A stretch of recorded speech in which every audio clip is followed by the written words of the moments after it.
Mystery Recapped here. Today, I'm going to explain an American romance drama film called Cashback. Spoilers ahead. Watch out and take care. You know why you clicked this video. The protagonist of the movie is Ben, a baby-faced 25-year-old guy who is always kind and gentle to others. One would assume that he is the ideal friend, but things are the exact opposite. Ben is not exactly a serial killer, but he has the ability to freeze time and do whatever he wants. Of course, he uses this to strip women and perform his favorite activity, painting. Whether it be on the road, the supermarket, or even the movies, Ben freezes hot girls and makes their nude portraits. It wasn't always like this though. Ben was a normal guy, just like all of us. He had a caring girlfriend and a promising future, and he just dreamt about painting naked women. Following this, the movie flashes back to 5 weeks earlier, where it all went wrong. Ben is seen having an argument with his girlfriend, Susie, who calls him a loser. Having had enough, he breaks up with her, and this enrages Susie even more. She starts throwing objects at him, and at this moment, everything turns into slow motion for Ben. In the aftermath of the breakup, Susie quickly moves on and finds solace in another guy. Ben notices them together in the college cafeteria and becomes distraught. Hence, to distract himself, he joins art classes. Since Ben has been interested in making portraits ever since he was a child, he effortlessly makes beautiful paintings, which surprises even the teacher. Ben specializes in making ultra-realistic human portraits. They say that Ben is the best at painting dong in all the land. However, at night, things become extremely tough for him. Ben cannot seem to get over his breakup, as every time he closes his eyes, he sees Susie. Days pass, and he eventually becomes an insomniac. Now, Ben cannot fall asleep for even an hour. The memories of his ex-girlfriend are slowly turning him into a depressed maniac. Overwhelmed by regret and suffering, Ben finally gives Susie a call and pleads with her to come back. He also apologizes for turning their relationship into a mess, promising to never do it again. But despite Ben stooping so low for her, Susie refuses his request and hangs up the call. This sends Ben spiraling into an even deeper abyss of despair. If only he could just freeze time and look at boobs. Over the course of the next few days, he tries his best to pass the time. Ben reads books, watches movies, and even goes on solo trips to other cities. However, when night falls, the insomnia kicks in, making it harder for him to concentrate on anything else. So, he starts going on random tours in the dark as well. One night, he heads to a local supermarket, where he notices a job vacancy announcement for a night shift guy. Ben thinks that this is the perfect opportunity to pass the time and earn some money, so he immediately applies for the job. The following day, he scores an interview with the manager, Jenkins, and eventually lands the job. Ben is finally happy after a long time, and he has a gut feeling that his life is about to change. As Ben becomes accustomed to his new job, he notes how each of his coworkers handles the art of passing the time differently. The cashier, Sharon Pont, has the most unique style. She makes sure to always hide the clock with various objects. She believes that the time will pass slowly if she looks at it. Then there's a mischievous guy called Barry Brickman, who is never serious at work. Along with his equally cunning friend Matt Stevens, he plays different pranks on the female customers, like slipping an adult toy in their bags. Nothing passes the time like going to jail. Some of the customers are perplexed when they find it, however, some of them decide to keep it. The only guy who doesn't seem to care about the time is their boss, Jenkins. He can go on and on about how successful and rich he is. Once he starts with his egoistical speeches, time passes very fast for him. But of all the night shift employees, Ben has the most unusual way of passing the time. In the pangs of his deep melancholy, Ben disassociates himself from time and reality. In other words, he uses his superpowers to freeze time and eventually his surroundings so that he can do whatever he pleases. Normally, one would run away with money or do some explicit stuff, but Ben just wants to hone his artistic skills. Since he is in awe of the female body, he picks random customers, gently disrobes them, and begins drawing their portraits. Ben has no lubricious feelings towards them. He just wants to make sure his passion for art never dies. Sure, Ben. Once he is done, he dresses them back up and cracks his fingers, causing time to start flowing once again. This has become Ben's life now. It is not something that he can be proud of, but at least he is not that depressed or crazy anymore. Slowly but steadily, he has started diverting himself from Susie. At home, Ben often hangs out with his best friend Sean. The two have been together ever since they were kids. Sean is the exact opposite of Ben, as all he wants is to get into a girl's pants, whereas Ben just straight up does it against their will. It is revealed that that he has been to every strip club in the city. One night, during his night shift, Ben encounters the cashier Sharon in the locker room. He appears to have a crush on her, but he can't bring himself together to express it. But as they talk, the friendly cashier takes a bite out of his sandwich, shocking him. A small piece of pickle sticks to Sharon's cheek, and she awkwardly tries to wipe it off, but to no avail. Seeing her struggle, Ben steps in and wipes it off for her, creating a very cheesy moment between the two. Perhaps one day I can put my pickle on your face.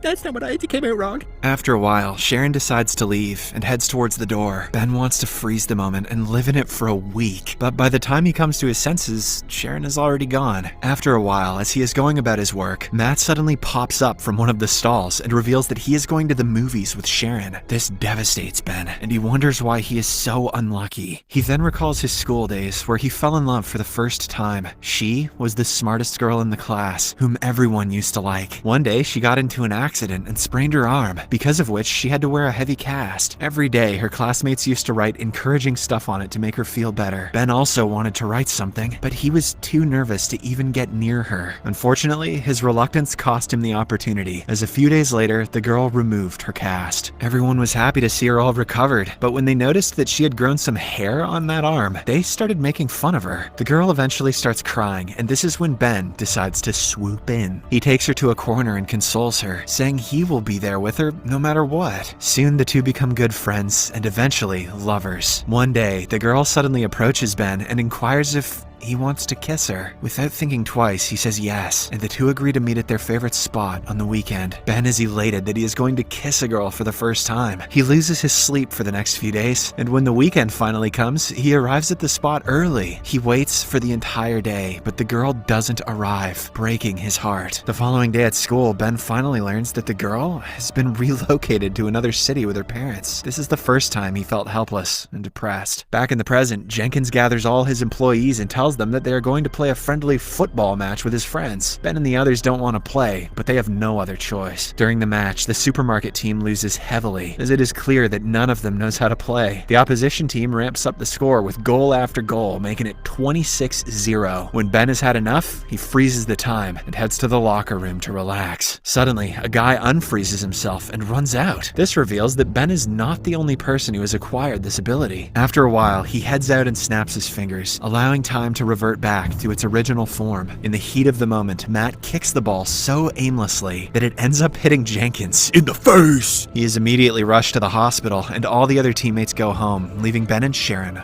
alone. In the next scene, the two stop by at a nearby diner and try to get to know each other better. There, Ben gets to know that she is actually single, and that Matt was just joking about dating her. She then shares her dreams with Ben, and he does the same. Sharon says that she's always wanted to meet a painter because she imagines that they can see the true beauty of things, even against the true beauty's will, maybe. As the two talk, it is clear that they have chemistry. After their unofficial date, Ben walks Sharon home and awkwardly ruins their first kiss by pecking her on the cheeks when she wanted it on the lips. Ben was just thinking about the pickle again. The following day, a disfigured Jenkins announces that he is going to host a party on the occasion of his birthday. Sharon asks Ben if he wants to come with her as a date, and the latter happily agrees. Later, Jenkins calls the boys to his office and gives them separate tasks for his birthday preparations. Ben is assigned with hiring a stripper to the party. Although he's never talked to one in his life, he knows just the person who can help him. Later, he asks his best buddy Sean for help, promising to take him to the party if they can get the job done. The two then head to a local club where Sean uses his experience and hires a girl for the party. The next morning, Ben gets a call from an anonymous man who claims to be an art aficionado. He has an art gallery in the city and wants to have some of Ben's work in it. This delights the latter, as for the first time in his life, someone has appreciated his art. But, unbeknownst to him, it turns out to be a prank call from Barry and Matt. That night, Ben gets dressed up for the party and heads to pick Sharon up. As soon as she opens the door, he happily tells her that a popular organization